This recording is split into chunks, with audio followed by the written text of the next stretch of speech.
योएल नबी की पुस्तक और उसके 2 अध्याय 12 और 13 वचन में लिखा है, तो अभी यहोवा की यह वाणी है, अभी सुनो, उपवास के साथ रोते पीटते अपने पूरे मन से फिरकर मेरे पास आओ। अपने वस्त्र नहीं, अपने मन ही को फाड़कर अपने परमेश्वर यहोवा की ओर फिरो, क्योंकि वह अनुग्रहकारी, दयालु, विलंब से क्रोध करने वाला, करुणा निधान और दुख देकर पछताने हारा है। बाइबल कहती है कि हमें परमेश्वर के पास उपवास के साथ रोते और पीटते हुए आना चाहिए।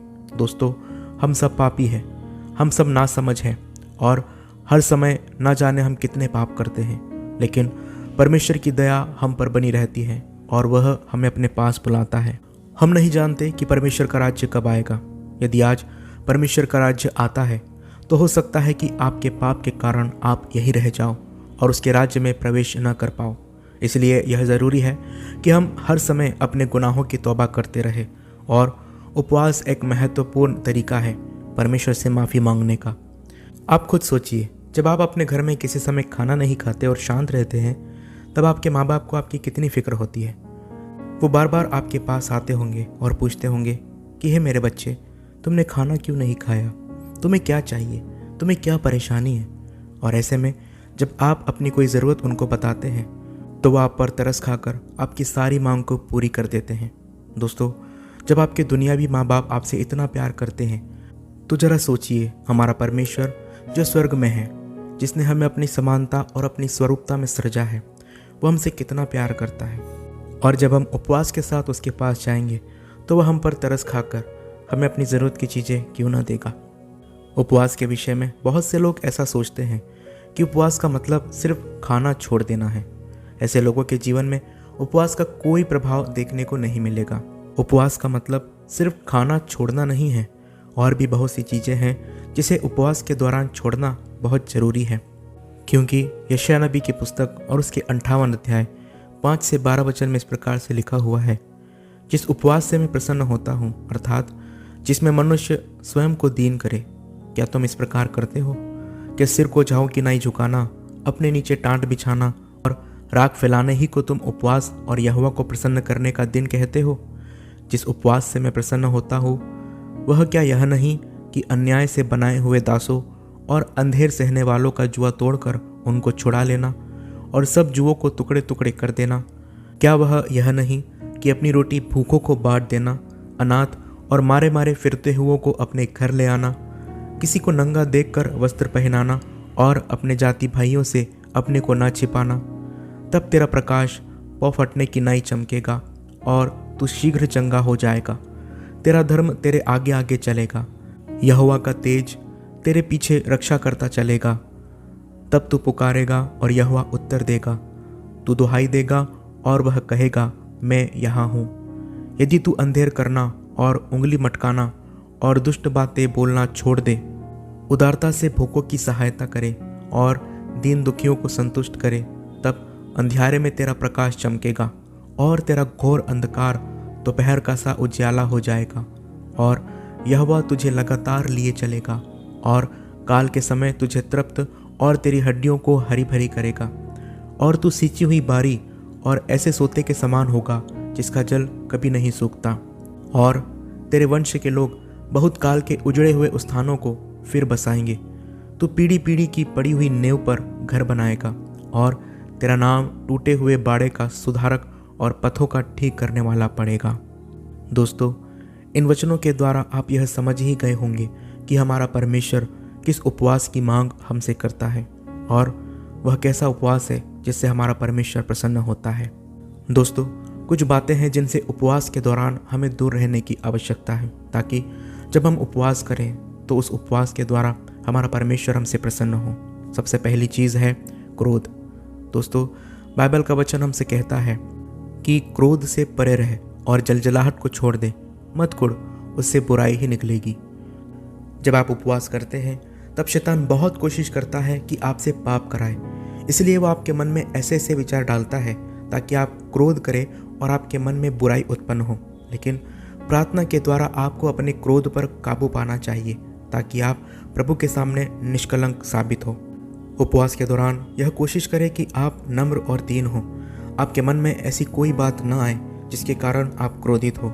हालत चाहे कैसे भी क्यों ना हो, शैतान आपको उकसाने की कोशिश करेगा कि आप क्रोध करें, लेकिन आपको अपने ऊपर नियंत्रण रखना है और परमेश्वर के वचन की प्रतीति करना है, परमेश्वर से प्रार्थना करना है ताकि आप क्रोध ना करें। क्योंकि कई बार क्रोध में आकर हम ऐसे पाप कर देते हैं जिससे परमेश्वर अप्रसन्न होता है। इसलिए जहाँ तक हो सके कोशिश करें कि उपवास के दिनों में आप में क्रोध का अंश मात्र भी ना हो। दूसरी बात जो हमें उपवास के समय नहीं करना चाहिए वो है चुगली या बुराई करना। भजन संहिता की पुस्तक और उसके 101 अध्याय के 5 वचन में लिखा हुआ है, जो छिपकर अपने पड़ोसी की चुगली खाए उसका मैं सत्यानाश करूँगा, जिसकी आंखें चढ़ी हो और जिसका मन घमंडी है उसकी मैं न सहूँगा। दोस्तों, हमारा परमेश्वर चुगली करने वालों या बुराई करने वालों से घृणा करता है।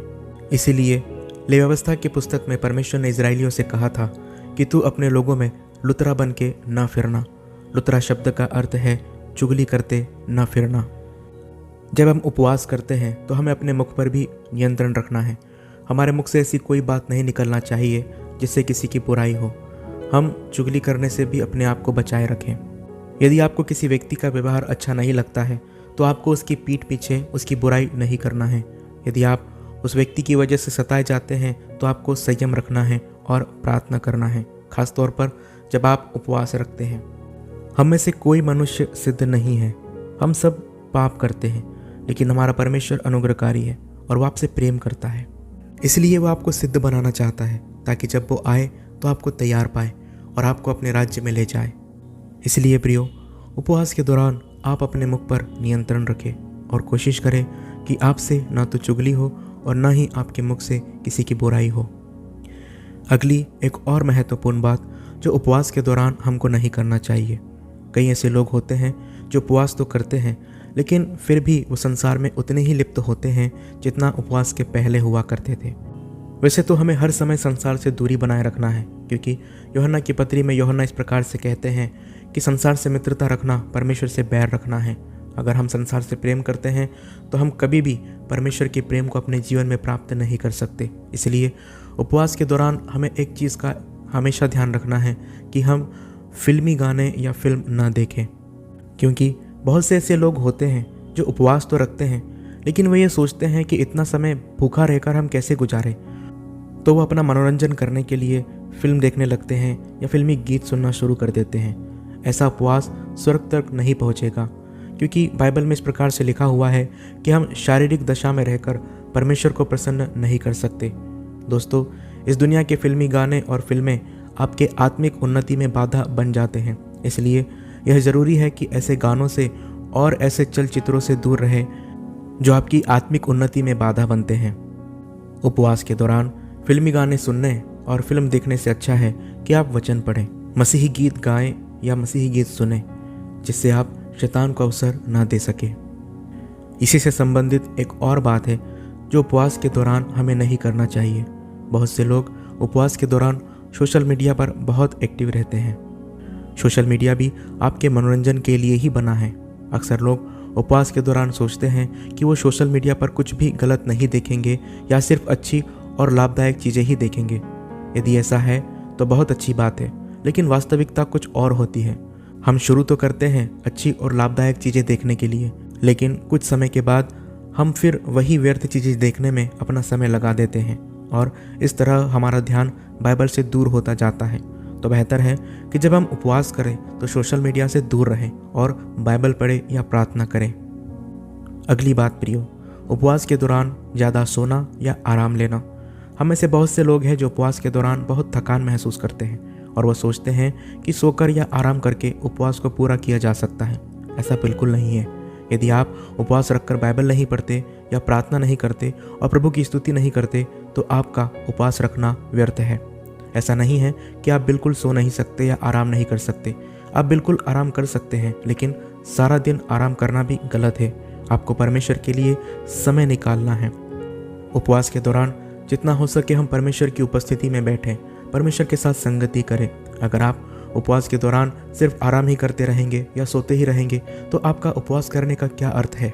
यदि आप परमेश्वर को प्रसन्न करना चाहते हैं तो आपकी दिनचर्या में कोई परिवर्तन नहीं आना चाहिए। जो काम आप बिना उपवास रहकर करते थे वही काम आपको उपवास रहते हुए भी करना है, लेकिन उपवास के दौरान आपको परमेश्वर के साथ समय बिताना बहुत ज़रूरी है, ताकि आप एक उपयुक्त समय पर परमेश्वर के साथ संगति कर सके, परमेश्वर के साथ सहभागिता कर सके और उससे बातें कर सके, ताकि आप आत्मिक रीति से बढ़ सके और परमेश्वर को प्रसन्न करके वह पा सके जिसके लिए आपने उपवास किया है।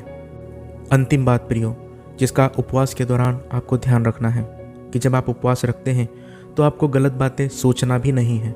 हाँ, आपके मुंह से गलत बातें निकलना भी नहीं चाहिए और कोई गलत विचार आपके मन में आना भी नहीं चाहिए, क्योंकि इब्रानियों की पत्री और उसके 4 अध्याय और उसके 12 वचन में लिखा है, क्योंकि परमेश्वर का वचन जीवित और प्रबल और हर एक दोधाली तलवार से बहुत चोखा है और प्राण और आत्मा को और गांठ गांठ और गुदे गुदे को अलग करके आर पार छेदता है और मन की भावनाओं और विचारों को जांचता है। प्रियो, इस वचन में बाइबल हमको साफ कहती है कि हमारा परमेश्वर हमारे मन की भावनाओं और विचारों को जांचता है। इसलिए जब आप उपवास रखते हैं तो इस बात का ध्यान रखें कि न सिर्फ आपके मुख से कुछ बुरा निकलना है, बल्कि आपको किसी के लिए बुरा सोचना भी नहीं है। अगर आपके मन में किसी के लिए भी कोई गलत ख्याल आता है, कोई गलत विचार आते हैं, तो तुरंत परमेश्वर से प्रार्थना करें और उन सारे गलत विचारों को प्रभु यीशु मसीह के नाम से दूर करें, ताकि उपवास के दौरान आपका मन शुद्ध बना रहे और आप पूरी शुद्धता के साथ, पवित्रता के साथ परमेश्वर के सम्मुख जा सके। दोस्तों, ये कुछ महत्वपूर्ण बातें थी जिन्हें उपवास के दौरान आपको ध्यान रखना ज़रूरी है। इन 40 दिनों में जब आप उपवास रखते हैं तो इन बातों का ज़रूर ध्यान रखें और मैं विश्वास करता हूँ कि जब आप इन बातों को ध्यान में रखकर उपवास करोगे तो परमेश्वर आपसे प्रसन्न होगा और जिस भी विषय के लिए आपने उपवास रखा है, मैं विश्वास करता हूँ कि परमेश्वर की ओर से उसका उत्तर आपको ज़रूर मिलेगा। परमेश्वर इन वचनों के द्वारा आप सबको आशीष दे। आप सबको जय मसीह की।